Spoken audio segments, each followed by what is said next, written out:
Hello दोस्तों, नमस्कार, good morning. आज हम बात करेंगे कंप्लीटली दिल्ली सल्तनत के बारे में। दिल्ली सल्तनत में आपको पता है कि 5 वंशों ने, 5 डायनेस्टी ने राज किया और पांचों डायनेस्टी के बारे में इसी वीडियो में कवर करेंगे। वीडियो को पूरा देखें।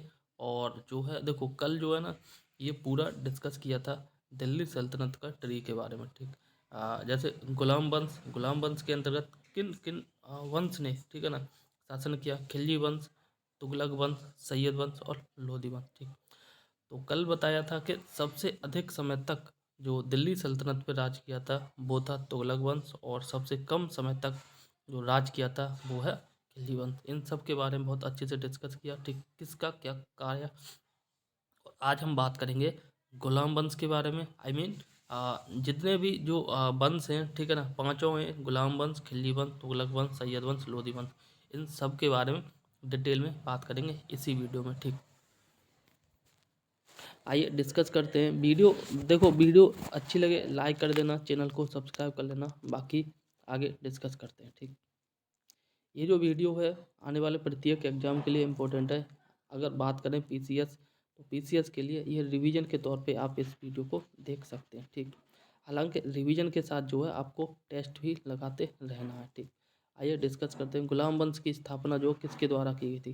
गुलाम वंश की स्थापना कुतुबुद्दीन ऐबक के द्वारा की गई थी। देखो यहाँ पे क्या था, ये कुतुबुद्दीन ऐबक जो है ये गौरी का गुलाम था। गौरी का गुलाम था। गौरी जब मर गया, गौरी मर गया, तो गौरी ने अपना साम्राज्य जो है 3 भागों में बांटा। ठीक है ना, तो उनमें से एक भाग ये कुतुबुद्दीन ऐबक, और कुतुबुद्दीन ऐबक ने जो है जब खुद गुलाम था तो उसने अपने जो वंश स्टार्ट किया था गुलाम वंश के नाम से स्टार्ट किया था। ठीक है ना, तो कह सकते हैं कुतुबुद्दीन ऐबक के द्वारा जो है गुलाम वंश की शुरुआत की गई थी। और एक चीज़ और, कुतुबुद्दीन ऐबक का देखो, गौरी का गुलाम था कुतुबुद्दीन ऐबक, कुतुबुद्दीन ऐबक का गुलाम था इल्तुतमिश। ठीक है ना, इल्तुतमिश था। तो कुतुबुद्दीन ऐबक के बाद जो इसी साम्राज्य पर जो उत्तराधिकार हुआ था इल्तुतमिश का हुआ था। ठीक है ना, तो इसी प्रकार से इसके जो है ना, ये जो इल्तुतमिश ये गुलामों का गुलाम भी कहते हैं। ठीक, आगे इसी प्रकार से कई और वंश आए थे, उनके बारे में डिस्कस करेंगे। ठीक, हाँ, एक चीज़ ये है कि कुतुबुद्दीन ऐबक को गुलाम वंश की स्थापना माना जाता है। ठीक है ना, स्थापना की। और वास्तविक संस्थापक गुलाम वंश का वो जो है आपको इल्तुतमिश को माना जाता है। ठीक, आगे डिस्कस करते हैं। 25 जून 1206 को, कब? 25 जून 1206 ईस्वी को कुतुबुद्दीन ऐबक का राज्याभिषेक जो है ये लाहौर में किया गया। कहाँ पे किया गया? लाहौर में किया गया था। किसका? कुतुबुद्दीन ऐबक का। ठीक, कब किया गया था? 25 जून और 1206 ईस्वी को। ठीक, कुतुबुद्दीन ऐबक ने अपने साम्राज्य की राजधानी लाहौर घोषित किया थे। ठीक है ना, वहीं आगे बात करें, भारत में तुर्की राज्य का संस्थापक जो है कुतुबुद्दीन ऐबक को माना जाता है। भारत में तुर्की राज्य का संस्थापक कुतुबुद्दीन ऐबक को माना जाता है। और कुतुबुद्दीन ऐबक ने जो है कभी भी सुल्तान की उपाधि धारण नहीं की थी। इसने केवल मलिक या सिपह सलाहकार पद धारण किया था। राज तो किया था, ठीक है ना, राज तो किया था, लेकिन सुल्तान के रूप में नहीं किया था। अब खुद को कभी इसने सुल्तान नहीं बताया था। मलिक या जो सिपह सलाहकार के रूप में पद धारण किया या राज किया। ऐसे मान लो जैसे भगवान राम जब वनवास चले गए थे तो उनके बाद जो भरत ने राज किया था। ठीक, भरत ने जो राज किया था तो भरत ने भगवान राम के नाम पे ही राज किया था, कभी भी खुद को सम्राट घोषित नहीं किया था। ठीक, इसी प्रकार से कुतुबुद्दीन ऐबक ने जो है कभी खुद को सुल्तान घोषित नहीं किया था। ठीक, उसने जो राज किया वह सिपह सलाहकार या जो है मलिक के नाम से राज किया था। ठीक, आगे बात करें तो यहाँ बात की जा रही है कुतुबुद्दीन ऐबक को उदारता एवं अत्यधिक दान देने के लिए उपाधि दी है। ये जो है लाख वक्त, मतलब कुतुबुद्दीन ऐबक को लाख वक्त के नाम से भी जाना जाते हैं। रीजन है कि कुतुबुद्दीन ऐबक जो है दान करता था, लाखों में दान करता था। ठीक, आगे बात करते हैं। अत्यंत सुरीली आवाज़ में कुरान पढ़ने के कारण ऐबक को एक और उपाधि से नवाजा गया था, वो था कुरान खां। ठीक, तो कुतुबुद्दीन ऐबक को जो लाख वक्त कहते थे, कुतुबुद्दीन ऐबक को कुरान खां भी कहते थे।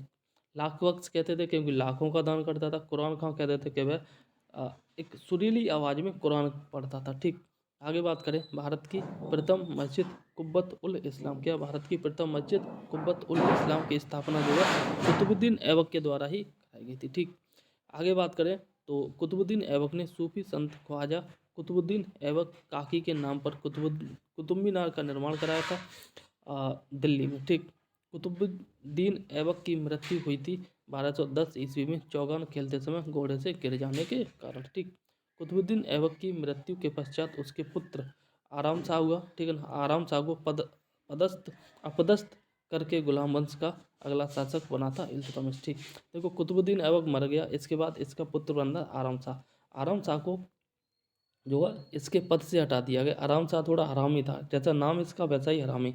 ठीक है ना, और इसके बाद जो है अगला जो शासक था गुलाम वंश का वह बना था और इल्तुतमिश। और इल्तुतमिश जो है कुतुबुद्दीन ऐबक का गुलाम था। ठीक, आगे बात करें तो आगे बात की जा रही है इल्तुतमिश सुल्तान बनने से पूर्व जो है किस प्रांत का सूबेदार था। तो जैसे इल्तुतमिश सुल्तान बना उससे पहले जब कुतुबुद्दीन ऐबक का राज चल रहा था। ठीक, कुतुबुद्दीन ऐबक के समय जो इल्तुतमिश था वह बदायूं का सूबेदार था। कुतुबुद्दीन ऐबक मर गया, फिर ये सूबेदार से हटके और कुतुबुद्दीन ऐबक का जो लड़का था, ठीक है ना, आराम शाह, इसको पद से हटा के खुद सुल्तान बन गया। दैट इज कौन था, वो था इल्तुतमिश। ठीक, तो इल्तुतमिश जो है सुल्तान बनने से पूर्व सूबेदार था बदायूं का और उसके बाद यह सुल्तान बन गया तब जब कुतुबुद्दीन ऐबक की मृत्यु हो गई और जो कुतुबुद्दीन ऐबक का लड़का था आराम शाह उसको पद से हटाने के बाद। ठीक, आगे दिल्ली सल्तनत का वास्तविक संस्थापक किसे माना जाता है। तो दिल्ली सल्तनत का वास्तविक संस्थापक जो है ये इल्तुतमिश को माना जाता है। इल्तुतमिश दिल्ली सल्तनत का प्रथम सुल्तान था जिसने दिल्ली को अपनी राजधानी बनाई थी और बगदाद के खलीफा से सुल्तान की उपाधि धारण की थी। ठीक, क्या इल्तुतमिश दिल्ली सल्तनत का प्रथम शासक था। ठीक, कौन, इल्तुतमिश जो है ये दिल्ली सल्तनत का प्रथम सुल्तान था। ठीक, आगे बात की जा रही अपनी राजधानी बनाई इसने दिल्ली में। देखो कुतुबुद्दीन ऐबक की राजधानी थी लाहौर। ठीक है ना, वहीं इल्तुतमिश की बात करें तो इसकी राजधानी थी दिल्ली और इल्तुतमिश को ही दिल्ली का वास्तविक संस्थापक माना जाता है। ठीक, तो यहाँ पे कह रहा है और ये कह रहा है कि इल्तुतमिश जो है दिल्ली सल्तनत का प्रथम सुल्तान था जिसने दिल्ली को अपनी राजधानी बनाई थी और बगदाद के खलीफा से सुल्तान की उपाधि धारण की थी। ठीक, इल्तुतमिश ने 40 योग्य तुर्क गुलामों को मिलाकर एक दल की स्थापना की थी। इस दल का नाम दिया गया था तुर्कान चहलगामी या फिर 40 दल। ठीक, 40 दल, तो 40 दल की स्थापना की थी इल्तुतमिश ने। इसमें जो है 40 योग्य तुर्क गुलाम थे। ठीक, आगे बात की जा रही है नसरुद्दीन महमूद एक शांत स्वभाव वाला व्यक्ति था और इतिहासकार सिराज ने इसे दिल्ली का आदम सुल्तान कहा है। ठीक, आगे बात की जा रही है तो आगे यहाँ पे देख सकते हो मंगोल आक्रमणकारी चंगेज खां था और भारत के उत्तर पश्चिम सीमा पर किसके शासनकाल में आया था। ठीक, तो भारत का उत्तर पश्चिम सीमा ये वाला हो गया। तो उत्तर पश्चिम सीमा पर मंगोल जो आक्रमण का उसका नाम था चंगेज खां, ये इल्तुतमिश के शासनकाल में भारत पर आक्रमण किया था। ठीक, आगे बात की जा रही है इल्तुतमिश ने भारत में एकता व्यवस्था का प्रारंभ किया था और एकता एक अरबी शब्द है जिसका अर्थ होता है भूमि। ठीक, भूमि को लेने वाला इक्तदारी कहलाते थे। ठीक, आगे बात की जा रही है वर्ष 1236 ईस्वी में दिल्ली सल्तनत की गद्दी पर बैठने वाली प्रथम एवं अंतिम मुस्लिम महिला शासिका थी रजिया सुल्तान। ठीक है, 1236 से 1239 तक दिल्ली के गद्दी पर बैठी थी और रजिया के सुल्तान बनने के पश्चात तो गुलाम याकूत को किस पद पर नियुक्त किया गया था। ये आपका जो है ये नियुक्त किया गया था अमीर ए आखूर के पद पर।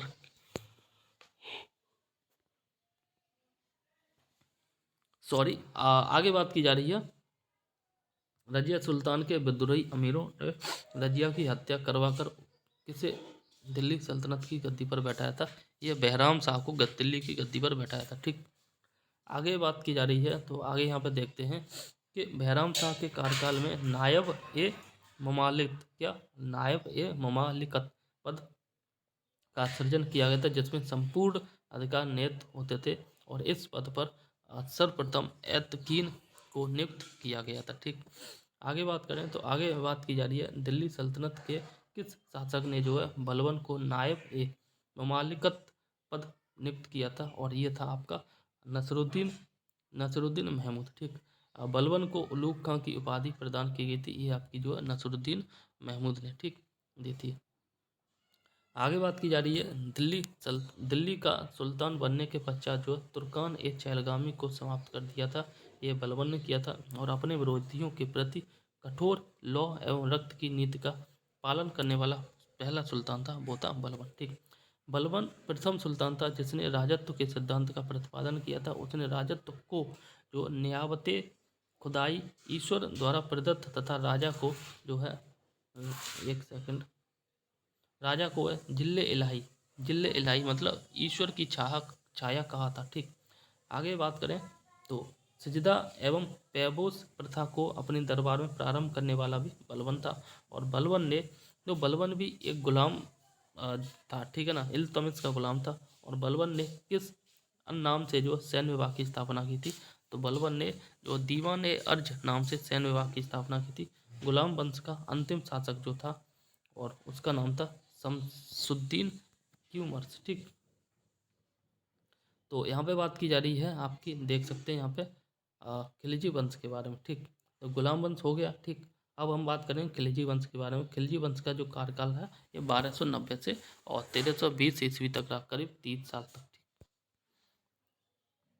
तो यहाँ पे देख ले, गुलाम वंश के पश्चात जो है 1290 ईस्वी में खिलजी वंश की स्थापना जो जलालुद्दीन फिरोज शाह खिलजी के द्वारा की गई थी। ठीक, रक्त और लौह की नीति को त्याग कर रक्त और लौह की नीति अपनाई थी बलबन ने, और को इसने त्याग दिया था। जलालुद्दीन फिरोज शाह खिलजी ने को त्याग कर शासन के उदार नीति का अनुसरण करने वाला दिल्ली का प्रथम सुल्तान था, दैट इज जलालुद्दीन फिरोज शाह खिलजी। ठीक, आगे बात करें तो 1296 ईस्वी में, ठीक, 1296 ईस्वी में कड़ा कहाँ पे, मानिकपुर में जलालुद्दीन की हत्या जो है उसी के भतीजे अलाउद्दीन खिलजी ने की थी। ठीक, आगे बात की जा रही है, और अलाउद्दीन खिलजी के बचपन का नाम था अली गुरसफ। ठीक है ना, और जलालुद्दीन के हत्या के पश्चात जो अलाउद्दीन खिलजी ने अपना राज्याभिषेक करवाया था बलबन के लाल महल में। ठीक, आगे बात की जा रही है, अलाउद्दीन एक साम्राज्यवादी शासक था। वह विश्व विजय प्राप्त करने के साथ साथ जो है नए धर्म की स्थापना भी करना चाहता था। अलाउद्दीन खिलजी है वह क्या था, सिकंदर था। सिकंदर की तरह जो है विश्व विजय प्राप्त करना चाहता था, और नए धर्म की स्थापना के बारे में उसने बात कही थी। ठीक, राज्याभिषेक के बाद जो है सिकंदर ए सानी या द्वितीय सिकंदर की उपाधि जो है धारण की थी अलाउद्दीन खिलजी ने। ठीक, तो यहाँ एक क्वेश्चन बनता है कि द्वितीय सिकंदर को किसे द्वितीय सिकंदर के नाम से जानते हैं, और वो है आपका अलाउद्दीन खिलजी। अलाउद्दीन खिलजी को जो है द्वितीय सिकंदर के नाम से भी संबोधित करते हैं कई जगह, और इसका सपना था सिकंदर की तरह यह भी विश्व विजय प्राप्त करे। ठीक, पूरे विश्व पे इसका अधिकार हो। ठीक, आगे बात की जा रही है, सुल्तान बनने के पश्चात जो है अलाउद्दीन ने प्रथम आक्रमण किस पर किया था, तो प्रथम आक्रमण जो अलाउद्दीन ने रायगढ़ मतलब गुजरात के शासक पर किया था। कब, सुल्तान बनने के बाद। ठीक, आगे बात की जा रही है, अलाउद्दीन का सेनापति मलिक काफूर गुजरात विजय के दौरान जो नुसरत खां के द्वारा 1000 दीनार में खरीदा गया था, इसीलिए उसे जो है 1000 दीनारी भी कहा जाता है। ठीक है, देखो कुतुबुद्दीन ऐबक को लाख बख्श कहते हैं, याद रख लेना। और यहाँ पे जो बात की जा रही है अलाउद्दीन का जो सेनापति था मलिक काफूर, ठीक है ना, और इसको जो है गुजरात विजय के दौरान नुसरत खान ने 1000 दीनार में खरीदा था, तो इसलिए जो मलिक काफूर था इसको 1000 दीनारी के नाम से भी जाना जाता है। ठीक, आगे बात की जा रही है, 1303 ईस्वी में अलाउद्दीन के द्वारा चित्तौड़ पर आक्रमण के समय वहाँ का शासक कौन था, रतन सिंह था। ठीक, राणा रतन सिंह था। ठीक, इसकी कहानी तो पता ही होगा, अलाउद्दीन खिलजी ने 1303 ईस्वी में चित्तौड़ पर आक्रमण किया था। ठीक है ना, बाकी कहानी पता ही होगा, राणा रतन सिंह की पत्नी थी पद्मावत, और उसी के प्यार में मोहित हो गया, और ये सब कहानी आपको पता है, खैर यहाँ पर डिस्कस नहीं करेंगे। आगे बात की जा रही है, तो विंध्याचल पर्वत श्रेणी को पार करके दक्षिण भारत पर जो आक्रमण करने वाला दिल्ली का प्रथम सुल्तान था, ये था आपका अलाउद्दीन खिलजी। ठीक, विंध्याचल पर्वत श्रेणी को पार करके दक्षिण भारत में घुसा, और दक्षिण भारत में घुस के जो है प्रथम घुस के दक्षिण भारत में आक्रमण किया था, और वह सुल्तान था आपका अलाउद्दीन खिलजी। ठीक, आगे बात करें तो अलाउद्दीन के दक्षिण अभियान का सेनापति था आपका मलिक कफूर, ठीक है ना। और तेलंगाना वारंगल उस समय बोलते थे के शासक जो है प्रताप रुद्रदेव द्वितीय, ठीक, ने मलिक कफूर को विश्व प्रसिद्ध कोहिनूर हीरा भेंट किया था, ठीक है ना। तो तेलंगाना वारंगल के शासक थे रुद्र प्रताप देव द्वितीय ने जो है कोहिनूर हीरा जो है मलिक कफूर को दिया था, जिससे मलिक कफूर ने जो है इस हीरे को अलाउद्दीन खिलजी को भेंट कर दिया था, ठीक। आगे बात की जा रही है पद्मावत, ठीक है, मोहम्मद जायसी के अनुसार जो है अलाउद्दीन ने रानी पद्मावती की सुंदरता से प्रभावित होकर चित्तौड़ पर आक्रमण किया था, ठीक। आगे बात की जा रही है अलाउद्दीन खिलजी का दक्षिण भारत पर आक्रमण।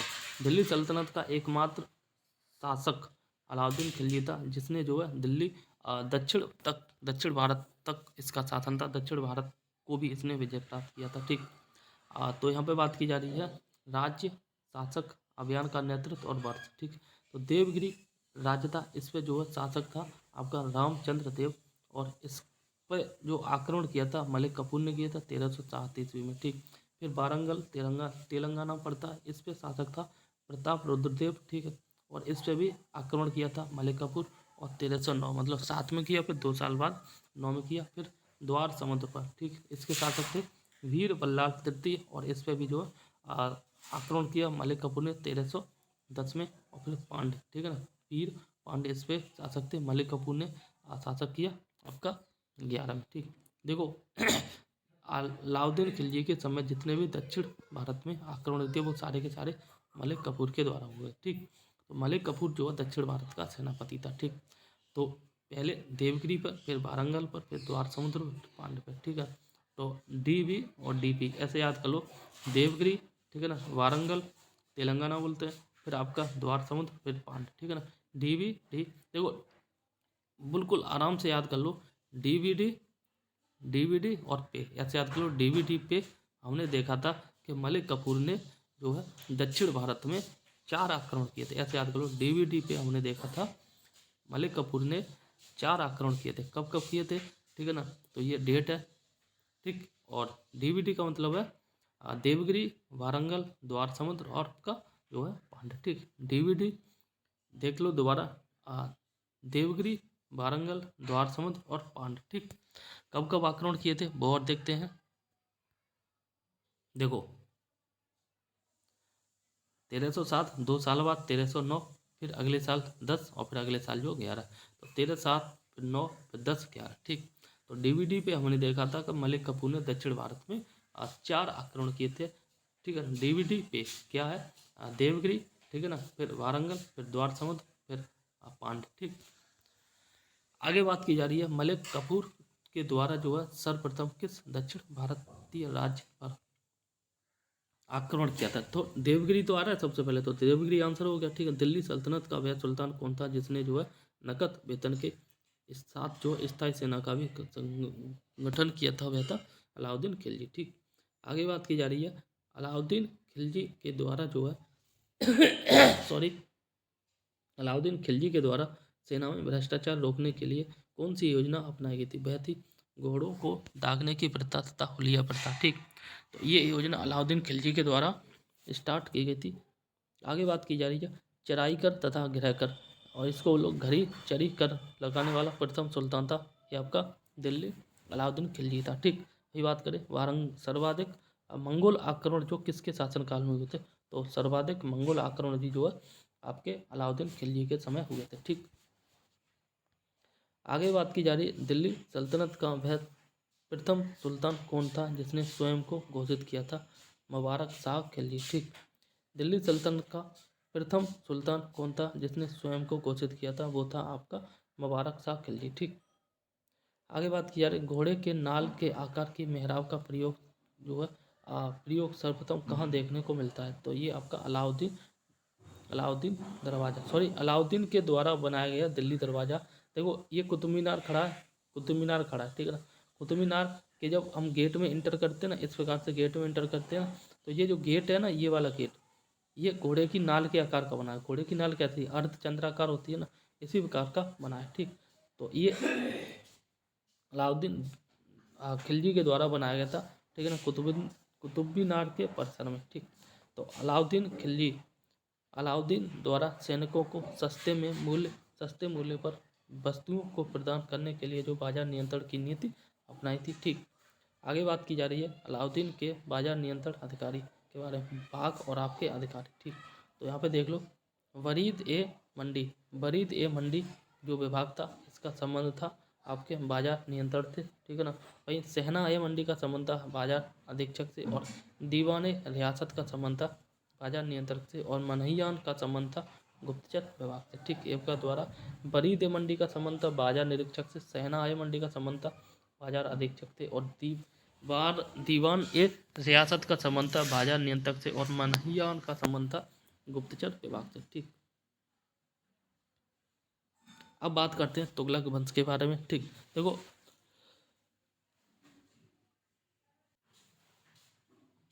तुगलक वंश का कार्यकाल था 1320 से 1414 ईस्वी तक। ठीक, तो आइए डिस्कस करते हैं। तो 1320 ईस्वी में जो है तुगलक वंश की स्थापना जो है किसके द्वारा की गई थी? तो तुगलक वंश की स्थापना जो है गयासुद्दीन मोहम्मद तुगलक गाजी मलिक के द्वारा की गई थी, और सल्तनत काल में नहरों का निर्माण और डाक व्यवस्था का प्रारंभ करने वाला सुल्तान भी आपका जो है गयासुद्दीन तुगलक था। ठीक, किस सूफी संत के साथ गयासुद्दीन तुगलक के संबंध अच्छे थे? वो था आपका निजामुद्दीन औलिया। ठीक, बंगाल अभियान। ठीक, क्या बंगाल अभियान से लौटते समय जो है गयासुद्दीन तुगलक ने आदेश दिया था कि उसके दिल्ली पहुंचने से पहले ही औलिया दिल्ली छोड़ दे। तो इस संदर्भ में निजामुद्दीन औलिया ने सुल्तान के विषय में कहा था, दिल्ली अभी दूर है हनूज, दिल्ली दूर। ठीक, आगे बात की जा रही है, दिल्ली सल्तनत का सर्वाधिक विद्वान शासक मोहम्मद बिन तुगलक था। सबसे अधिक पढ़ा लिखा था, सबसे अधिक विद्वान था, लेकिन सबसे अधिक दुर्भाग्यशाली भी था। ठीक, मोहम्मद बिन तुगलक के प्रमुख कार्य, योजना और विशेषता। ठीक, तो यहाँ पे देख लो, राजधानी परिवर्तन इसने कराई थी, राजधानी बदली थी 1326 से 27 ईस्वी में, और पहले इसकी राजधानी थी तुगलक ने, यानी कि मोहम्मद बिन तुगलक ने देवगिरी का नाम जो पहले दौलताबाद रखकर और उसे सल्तनत की राजधानी बनाया था, और यह योजना इसकी असफल रही थी, और 1335 ईस्वी में जो है इसने पुनः दिल्ली को राजधानी बनाया था। देखो क्या हुआ था, दिल्ली को इसने जो दौलताबाद था, इसका दौलताबाद से जो है इसने राजधानी दिल्ली ट्रांसफ़र की। दौलताबाद पहले देवगिरी था नाम। ठीक, देवगिरी का नाम इसने दौलताबाद रखा, और दौलताबाद से जो है इसने राजधानी की ट्रांसफ़र दिल्ली में। ठीक है ना, और फिर दिल्ली में नहीं बन पाई बात, फिर ये दोबारा से वापस चला गया था दौलताबाद में, तो इसीलिए कह रहा है पुनः दिल्ली को राजधानी बनाया था। ठीक, एक सेकंड मैंने उल्टा बोल दिया, दिल्ली राजधानी थी। ठीक, दिल्ली सल्तनत की राजधानी दिल्ली ही तो होगी। ठीक है ना, तो इसने क्या किया था, दिल्ली से इसने दौलताबाद राजधानी बनाई थी, और दौलताबाद जब राजधानी बनाई तो उस समय जो है देवगिरी का नाम इसने दौलताबाद कर दिया। ठीक, क्या होगा, दिल्ली से इसने राजधानी बनाई दौलताबाद का नाम ट्रांसफ़र कर दिया था देवगिरी के नाम से दौलताबाद। ठीक है ना, जब दौलताबाद में इसकी बात ना बनी, फिर ये भाई साहब पुनः दिल्ली वापस आ गए थे। ठीक, तो दिल्ली से राजधानी देवगिरी का नाम कर दिया दौलताबाद, फिर दौलताबाद में नाम बात बनी, फिर ये वापस आ गया दिल्ली में। ठीक, आगे बात की जा रही है, तो आगे बात की जा रही है दोआब में कर वृद्धि। ठीक, यह योजना भी असफल रही थी, क्योंकि 1327 से 28 ईस्वी में उस समय वहाँ अकाल पड़े जाने के कारण जो है जनता कर नहीं दे सकी थी। ठीक, वहीं आगे बात करें तो आगे बात की जा रही सांकेतिक मुद्रा का जो है प्रचलन, ये 1330 ईस्वी में हुआ था। चांदी की कमी का सामना करने के लिए सांकेतिक मुद्रा का प्रचलन किया गया था, किंतु नियंत्रण के अभाव में यह योजना भी असफल रही थी। ठीक, आगे बात करें तो आगे बात की जा रही है खुर्सान का युद्ध, ये आपका 1336 से 1337 ईस्वी में हुआ था।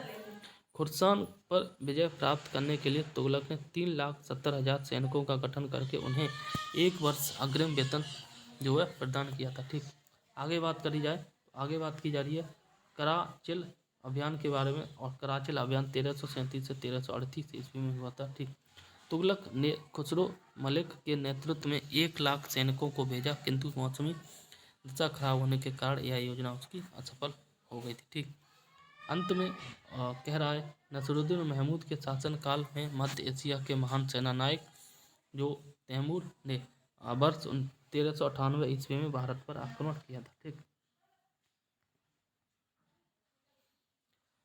आगे बात की जा रही है कृषि के विकास के लिए अमीर ए कोही नामक नया विभाग किस सुल्तान के द्वारा प्रारंभ किया था? मोहम्मद बिन तुगलक के द्वारा जो है अमीर ए कोही नामक का एक नया विभाग स्टार्ट किया गया था।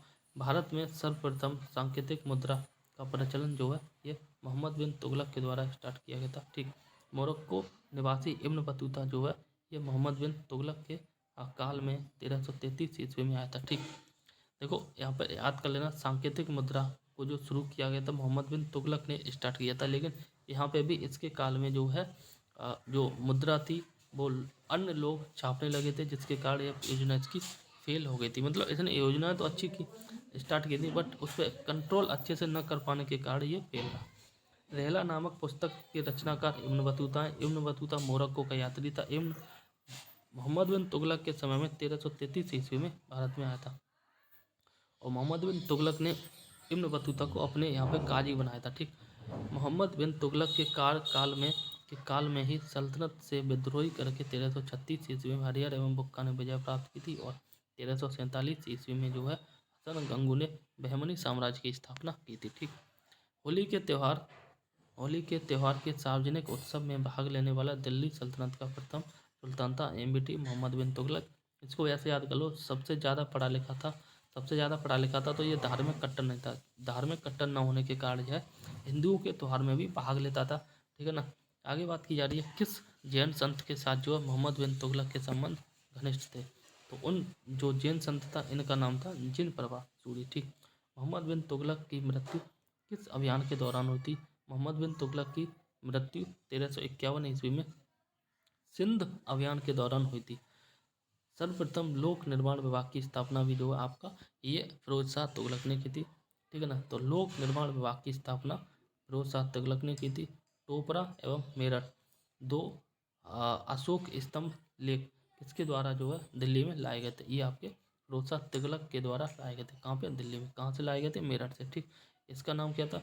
टोपरा एवं मेरठ दो अशोक के स्तंभ थे। ठीक, तो मेरठ से दिल्ली में लाए गए थे। ठीक, आगे बात की जाए सबसे अधिक गुलाम जो है किस सुल्तान के दरबार में थे? तो सबसे अधिक जो गुलाम थे वह आपके फिरोज शाह तुगलक के दरबार में थे। ठीक, ब्राह्मणों पर जजिया कर लगाने वाला प्रथम मुस्लिम शासक था आपका फिरोज शाह तुगलक। ठीक, और फिरोज शाह तुगलक के समय में ही सबसे अधिक गुलाम थे। फिरोज शाह तुगलक ने ही टोपरा तथा मेरठ से दो अशोक स्तंभ को दिल्ली में लेकर आया था। ठीक, और फिरोज शाह तुगलक के समय में ही जो है आज की डेट में पीडब्ल्यू बोलते हैं, पीडब्ल्यूडी डिपार्टमेंट। ठीक, लोक निर्माण विभाग की स्थापना की थी।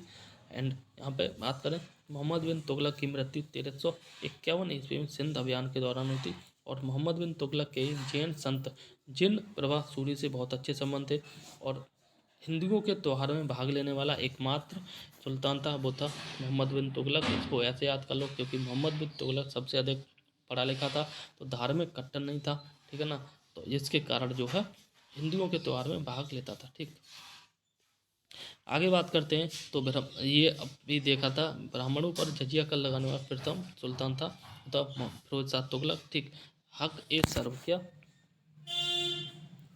ए सर्व नामक सिंचाई कर लगाने वाला जो दिल्ली का प्रथम सुल्तान था वो था आपका फिरोज शाह तुगलक। ठीक, फिरोज शाह तुगलक के समय ही सबसे अधिक नहरों का निर्माण कराया गया था। ठीक, आगे बात की जा रही है फिरोज शाह के काल में स्थापित विभाग। ठीक, दीवाने बंदगान की बात करें तो ये दासों की देखरेख के लिए बनाया गया था। दीवाने स्तंभ इस्तेहाक की बात करें तो ये पेंशन देने के लिए बनाया गया था और दीवाने खैरात ये अस्पताल था असहाय लोगों की मदद के लिए एक तरह से ठीक है ना।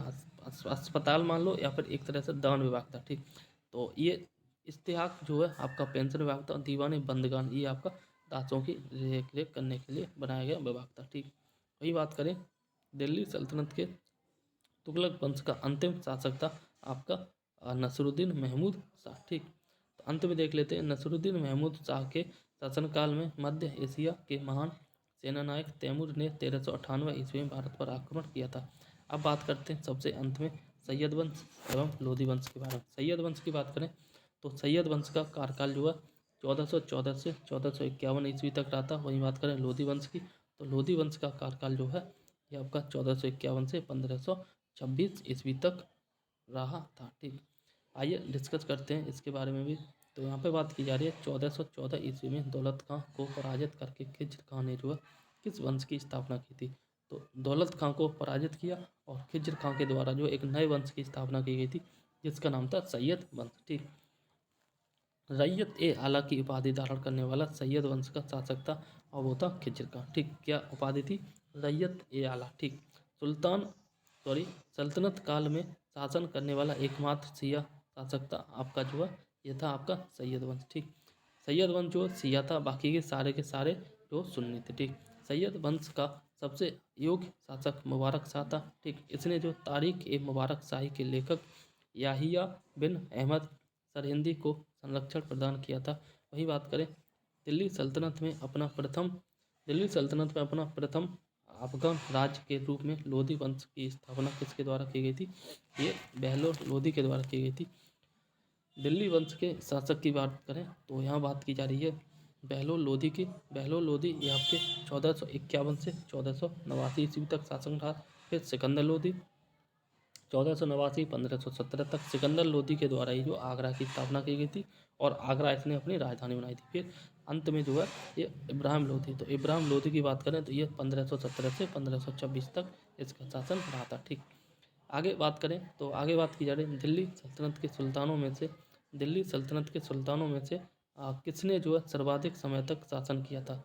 बहलोल लोधी ने सबसे अधिक जो है शासन किया था और 38 वर्ष तक। ठीक, किस सुल्तान के बारे में? अब्दुल्लाह ने अपनी पुस्तक तारीख ए दाऊदी में लिखा है कि वह जब वह अपने सरदारों के साथ मिलता था तो वह कभी सिंहासन पर नहीं बैठता था। ये जो है बहलोल लोधी के बारे में लिखा गया। ठीक, आगे बात की जा रही है किस सुल्तान ने जो आगरा नगर की स्थापना की थी? सिकंदर लोधी ने। सिकंदर लोधी ने भूमि की माप के लिए किस पैमाने का प्रारंभ किया था? गजे सिकंदरी का प्रारंभ किया था। और सुल्तान की उपाधि धारण करने वाला लोधी वंश का प्रथम शासक था और वो था आपका सिकंदर लोधी। ठीक, सिकंदर लोधी ने जो है लोधी वंश का प्रथम शासक था जिसने सुल्तान की उपाधि धारण की थी। ठीक, आगे बात की जा रही है सिकंदर लोधी ने मुसलमानों में प्रचलित अनेक प्रथाओं जैसे मुहर्रम पर ताजिया निकालना, महिलाओं को पीर की मजारों पर जाने या उनकी याद में जुलूस निकालने पर प्रतिबंध लगाना, ठीक है ना, इन सब पर उसने प्रतिबंध लगा दिया था। ठीक, आगे बात करें फिरोज शाह तुगलक ने लगभग 300 नगरों की स्थापना की थी। ठीक है ना, और जिसमें जो है फतेहाबाद है, कुछ प्रमुख नगर फतेहाबाद है, हिसार है, जौनपुर है, फिरोजाबाद है। ठीक, आगे बात की जा रही है तो सल्तनत कालीन वंश। ठीक है ना, जैसे बात करें ममालिक वंश, ठीक है, इसको या फिर मामलुक वंश भी बोलते हैं। 1206 से 1290 तक इसका कार्यकाल रहा था। ठीक है ना, और इसमें शासनकाल थे 84 और ये जो संस्थापक था इसका ऐबक। ठीक, वही बात करें इस जो ममालक वंश था मामलुक वंश, ये इसको जो हम गुलाम वंश भी बोलते हैं। ठीक है ना, याद कर लेना, गुलाम वंश भी बोलते हैं।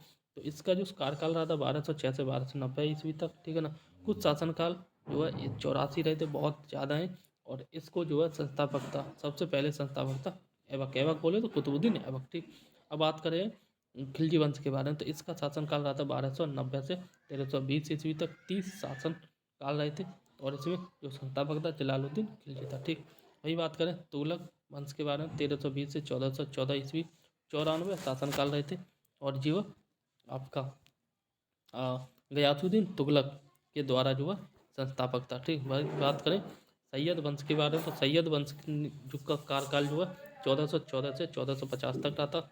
13 शासनकाल रहे थे। ठीक है ना, 37 और खिज्र खां ने स्थापना की थी। वहीं लोधी वंश की बात करें 1451 से 1526 तक और इसका जो कार्यकाल रहा था वो लोधी वंश का कार्यकाल रहा था 1451 से 1526 तक। कुल शासनकाल 76। ठीक है ना, और इसका संस्थापक था आपका लोधी वंश। ठीक है ना, शासनकाल का मतलब है कितने समय तक जो है शासन किया। ठीक, तो सबसे अधिक समय तक 94 दिख रहा है, तो 94 साल तक जो शासन रहा था ये तुगलक का रहा था। ठीक, वही बात करें सबसे कम है आपका 30 साल। ठीक, तो ये जो खिलजी वंश का शासन रहा था। ठीक, याद कर लेना इनमें से एक क्वेश्चन जनरली पूछ लिया जाता है। गुलाम वंश का शासनकाल 1206 से 1290 ईस्वी तक, ठीक। और खिलजी वंश का शासनकाल था 1290 से 1230 तक, ठीक है ना। फिर वही बात करें तुगलक वंश की, तो इसका शासनकाल 1320 से 1414 ईस्वी तक रहा, सबसे अधिक समय तक 94 साल तक। फिर सैयद वंश की बात करें तो 1414 से 1450 तक, और लोधी वंश की बात करें तो 1451 या 50 से लेकर 1526 तक। 1526 के बाद जो आपको पता है भारत में बाबर आया था, और बाबर के बाद जो है ये जो बहलोल लोधी ने स्थापना की। इसका जो अंतिम शासक था वह इब्राहिम लोधी था। बाबर ने इब्राहिम लोधी को हरा के और भारत पे जो है, आपको बाकी की कहानी पता ही होगी, मुगल वंश की स्थापना की थी, ठीक। आगे बात की जा रही है दिल्ली सल्तनत के वंशों में सर्वाधिक समय तक जो है तुगलकों ने शासन किया था, और सबसे कम समय तक जो है खिलजी ने शासन किया था, ठीक। आगे बात की जा रही है भारतीय संगीत पर प्रथम फारसी ग्रंथ लज्जत ए सिकंदर शाही की रचना किसके कार्यकाल में की गई थी? सिकंदर लोधी के कार्यकाल में की गई थी। सिकंदर लोधी किस अन्य नाम से कविता रचता था? यह गुलमुखी के नाम से, गुलरुखी सॉरी। और लोधी वंश के साथ साथ जो है दिल्ली सल्तनत का अंतिम सुल्तान था ये आपका इब्राहिम लोधी था। और वर्ष 1518 में लड़े गए खातौली के युद्ध में इब्राहिम लोधी को पराजित किया गया था राणा महाराणा सांगा ने, ठीक। वहीं बात करें पानीपत के प्रथम युद्ध में बाबर ने किसे पराजित किया था? इब्राहिम लोधी को। किस सुल्तान की मृत्यु के पश्चात जो भारत में मुगल वंश की स्थापना हुई थी? तो आपको पता ही होगा इब्राहिम लोधी, ठीक है ना। और इब्राहिम लोधी जो है दिल्ली सल्तनत का एकमात्र सुल्तान था जो रणभूमि युद्ध में हार गया था। आगे बात करें तो भारत में पोलो खेलने का प्रचलन जो है ये तुर्कों से मिलता है, ठीक। और वहीं बात करें सल्तनत काल में दास्तार बंदगान किसे कहा जाता है? ये आपका उलेमा को कहा जाता है, ठीक। इसके बाद आगे बात करें तो किस भारतीय में जो संगीत यंत्र तबला एवं सितार का प्रचलन मिलता है? ये अमीर खुसरो ने, तो अमीर खुसरो ने ये मानते हैं तबला एवं सितार की खोज की थी, ठीक। तो हिंद खड़ी बोली के जनक ये भी अमीर खुसरो को माना जाता है, ठीक।